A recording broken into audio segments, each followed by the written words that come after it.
What's going on, everybody? Vault-Tec Productions here, and we're finally back at the LEGO Fallout City. Gonna take a look at all the new builds, as well as some general changes to the layout.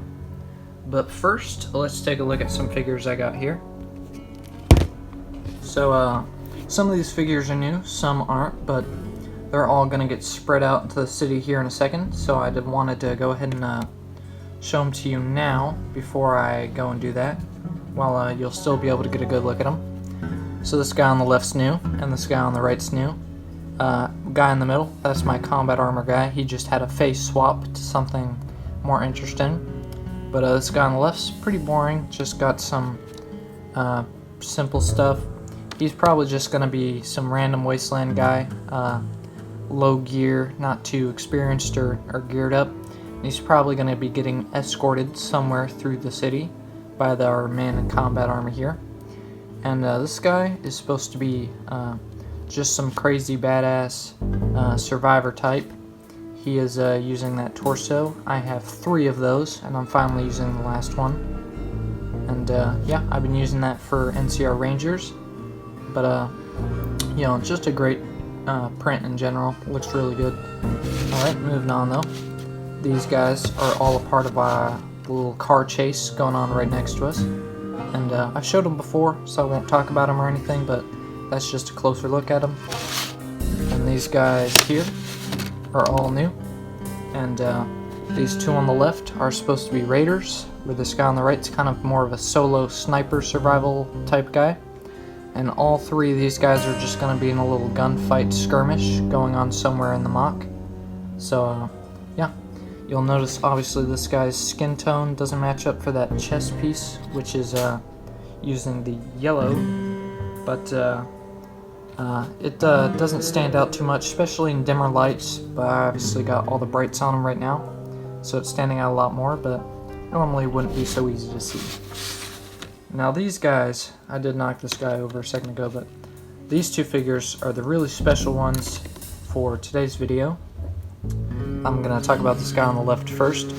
So that's Luke's face from episode 5, from the back to tank scene, where he's recovering from the Wampa attack or whatever. But he's got his eyes closed, and that's a pretty big deal for LEGO, since we usually don't get those type of face prints too often. But since his eyes are not just closed, he's also got some damage there on his face, as well as that rebreather piece printed on. You know, he just makes a great use for me for just being some dead wastelander who was exploring somewhere and obviously didn't make it. So he's gonna be a dead guy somewhere in the mock, so when you see him, he's gonna be dead. Yeah, so moving on to this other guy first though. So this is some mad scientist who sometime after the war chopped off his own head to put it in a jar, attached that jar to a modified Protectron body, and in an attempt to live forever, I guess. So here's a normal Protectron so that we can compare them. So obviously his body is painted all black and is a little bit reinforced. You see he has thicker legs and their little, you know, whatever power supply or technology, whatever the back part's for. He's got his a little bit more upgraded. And also, since Protectron's lasers are in their heads, which he obviously cut the Protectron head off, he did exchange one of his hands out for a little laser blaster on his hand there. And yeah, this is just going to be some crazy mad scientist guy who obviously has very little morals or common sense. And we're going to be checking out his domain in this video. So I want to make sure I talked about him, because I don't know if I'd showed him before, but I've had him for a while.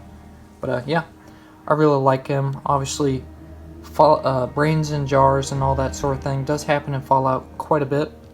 But the whole thing about him is supposed to be kind of a funny joke. Most of the people in Fallout who are technologically advanced enough to do something like this are usually smart enough or have enough equipment to do something better than a Protectron body, which is obviously, even just out of the robots in general in the Fallout universe, that's like one of the most useless worst choices you could have gone with. But so yeah, that's kind of the joke with him, is he got rid of his old body and chose a Protectron body, which is pretty much like the most useless body you could have in the apocalypse. You can't even pick things up or anything like that. But anyways, we're going to be taking a look at his domain, and let's go ahead and get into the layout. Alright, I got all the figures placed in the layout, and so now we can go ahead and take a look at it. So I got some new buildings. This one here, which we will not be looking at in today's video. I decided to do 2 buildings per video. So this one, which is completely finished, as well as this one, which is not, are going to be in the next video. Today's video is going to be about this supermarket right here, SuperMart, and that green building in the corner there. But first off, I did expand the road. It's still not complete. I actually need to buy some road plate sets, probably just one, to finish it off there. And I do need to expand the sidewalks a bit more.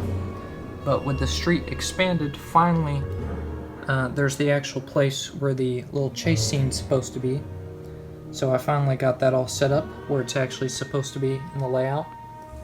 So all that's very nice. And just gonna show you some of that from different angles. That little explosion build underneath his car. He's probably not gonna make it too much longer. And it seems while we were away, playing with Mega Stuff, some super mutants wandered a little too close to the Gutsy here, and well, they didn't stand a chance. And it seems there was even a third super mutant who got gooified. Ugh, those plasma rifles are powerful, man. But for this little 4-way junction, I also added some traffic lights. I felt like the streets and sidewalks and stuff were missing some height to them, because in my last layout I had the telephone poles, and most city layouts in general have at least street lights or something. And after the original layout, the telephone poles were just getting knocked over all the time and were very intrusive, so I decided not to carry them over. But yeah, I felt like I needed something, so I put some traffic lights here. And there are some at the other 4-way junction as well, on the settlement side. And going into some other stuff in the layout. Here's those guys that were all in the little gunfight. So we got the one with the submachine gun there. He's just got a dish and a cone to kind of show the widespread fire of that submachine gun. And this guy with the sawed-off's probably just in the process of getting shot with that sniper rifle, which instead of which gets a clear dish instead. And I used that big clear dish. I wanted it to kind of resemble the blast and just how fast that bullet was going, just some air moving or air pressure or something, or smoke or something, all that sort of stuff, instead of just a giant muzzle flash. And then the bar piece is just kind of supposed to resemble the bullet trail. So that just went out for a little bit. I just wanted something that really to show kind of the dichotomy between their weapons, just this fast and aggressive sub versus this powerful sniper rifle right there. So yeah, I think that does it for the new layout stuff. So yeah, let's go ahead and get into these buildings. We're going to talk about the SuperMart first. And let me see if I can get you some good views of that. So I will put this lettering together for you at least once, just to show you it complete when we're taking a look at that. And yeah, let's go ahead and get into it. Alright, so here we got the SuperMart, taking off the layout for you. So it's not got the craziest interior or anything, it's not too big, but it's just a nice little place for people to go explore in the city. So the letter that was missing was this P, so there you could say SuperMart. But of course the P is the letter that fell off, leading it to very accurately say SewerMart, kind of, the whole world's a sewer after the apocalypse or whatever. So I just thought that was a nice little fitting rename for it. Taking a look at the outside though. So I used some tiles to kind of do this shape along the sides. and that continues on both the sides that the building touches the sidewalk. And as for the back, it's just pretty plain, though you will notice those hinges there. It does have a little spot that opens up like this, just to give you a little bit more access to that pharmacy little corner back there in the corner. And yeah, this side's just pretty much blank. So, taking the roof off, which just comes off like so. First thing you'll notice walking in through the door here is we got our counter right there. I only have one checkout counter. I wanted to do at least a couple or something, but I just didn't have the room, so just the one. We got some big fridges right here in the back. Those do open up, and yeah, this was a great use actually of using the big panel pieces for the walls of the building, because then I could just use a clear panel for the door of the fridge. It worked out really nicely. And so those are just full of all kinds of junk that people have left in there over time. No good food or anything. It's definitely all been ransacked by now. I'm going to turn it this way. So first shelf there has been pretty looted. Just a machete someone left there. And then for the middle shelves, it's just got some tiles on there. Probably some useless stuff like detergent or something that is not too useful in the apocalypse. All the food's probably been long gone. I did use some printed pieces for those little popcorn things I had. Had those pieces for a little bit and just didn't think I'd be able to find a good use for them, but they look pretty good here in this SuperMart. And over there is another shelf, not too much on that one. And back there in the corner is the pharmacy side, or pharmacy little section of the SuperMart. And it does have a little M print there. I have no idea what it's from, but I used it because I wanted something, you know, pharmacy-like to just represent it. But I just had this M, so I was like, okay, whatever. M for medicine or something like that. So that's why I went with that. And then taking a look at that little pharmacy room there. So that's a ghoul's body there in the corner, although that ghoul's obviously not alive. It's missing all kinds of stuff. We just got some little medicines or stuff like that there on the counter. And if you look behind those bars on the back wall, you could see some tiles and some other stuff hiding behind there. And that was supposed to kind of resemble the medicine cabinet or something, or just the shelf where all the really good medicine is or whatever. Though no doubt all the really good stuff is gone by now. And yeah, I don't think there's too much else in there, just a box. And the last thing we gotta talk about for this building is right here. Someone has stashed a 10 mil sub for emergencies, I guess. They probably live close to this building. And I've just stashed that there in case they need to come and run and grab it or something. So that's a nice little hidden thing right there. But yeah, that does it for the SuperMart. Now we can move on to that other building, which I have a lot more to say about. Alright, so for this building, more so than any of the other buildings, I really wanted to go for a very obvious Fallout look. I really wanted the building to just scream Fallout. And so the bottom part of the building, I'd say, is more of kind of a Fallout 3 style, just kind of like some lines going through the side. Very simple, not even, you know, that doesn't really scream Fallout too much, but the rounded corners and these circle windows for the top section really, to me at least, give a very Fallout 4 vibe. And I also do like the grills there just on the ends. And so I'll go ahead and give you 360 view. It's got something there on the roof of the bottom floor. Don't really know what that is. And you can also see it sustained some damage there in the corner. These sides are blank, or at least for the bottom floor and stuff. This is going to be right up against a building, so couldn't put anything there. And then the designs are also continued on the back. But unfortunately, this side's pushed up against the wall, and I'm not exactly sure how much clearance is there. So this side did end up being completely blank. But originally I was going to try and continue this design along the side, but I realized too late that I might not even have room to allow those, just a plate's worth, a tile's worth of pieces on the side, so had to scrap them, unfortunately. But yeah, I really like how this building came out. This is pretty much the first time I built a building in just like a normal color, this being just a normal green. Personally, I try to stick with like the darker colors or the really nice, more gritty colors like sand green and sand blue, opposed to regular green and blue, but I think this building actually came out pretty nicely. And let's go ahead and get into the bottom floor. Alright, sorry, unlike the last building, the roof and all the other floors are a lot more heavier, so I had to do a cut there.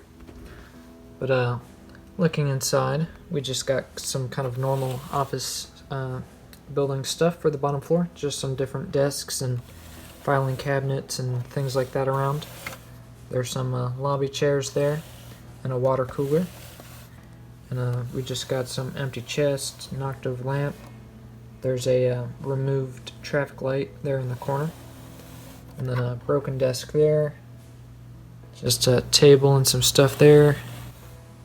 Not too much going on with this bottom floor, just kind of another ransacked office building or something. But let's go ahead and get into the second floor.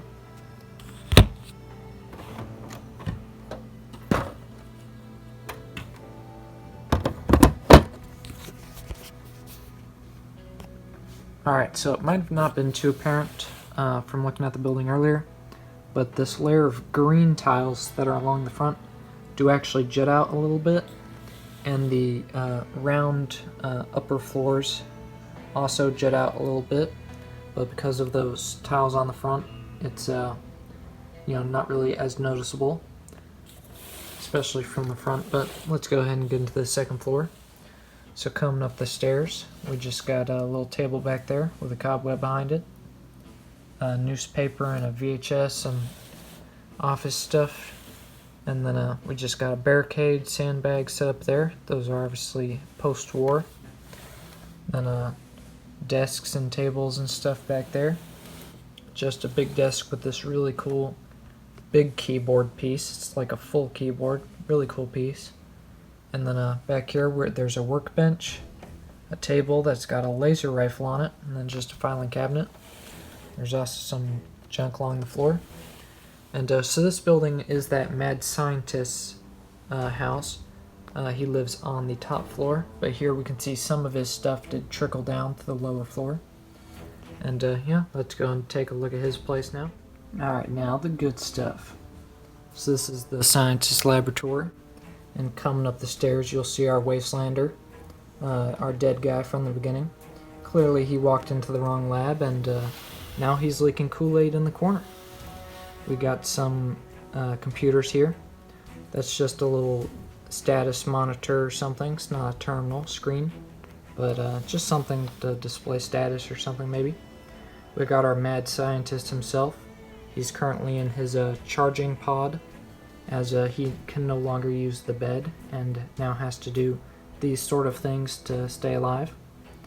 And I went ahead and put him in there so you could see what it looks like, but I will take him out to give you a closer look at that. He's got his actual terminal there connected to it, next to it, and next to that he's got a box for some with some Protectron parts, no doubt, so he can do self-repair and that sort of thing. I'll go ahead and move him out of the way. Put him there or something. So there we have his charging station. And yeah, I really like how that came out. Completely different design than like the glass case I have that one Protectron in. Unfortunately, just with the scale of my Lego models, kind of hard to actually build an encasement for them just with the width, especially when that actually fits with the size of everything else. Behind him here, we have his shelf full of all of his chemicals and other laboratory equipment and things like that. And here we have his operating table, recently used, maybe for some sort of experiment he was doing. And yeah, it's got some Kool-Aid on it. We got a little console of some sort back there. And right there, no doubt you saw it from the outside. That's obviously he's got a big hole in the side corner of the building, and so he just hang up a little tarp or something there to just give him a little bit more, you know, shelter or whatnot. Some sort of unit there. And he does have a little action figure next to his bed. He can't use the bed anymore, as he has to use his charging pod, but he does have a little action figure there. Since he's so smart, he's obviously a little nerdy. Everybody knows nerds are the smartest. And he's also got some sort of edgy poster or something right there.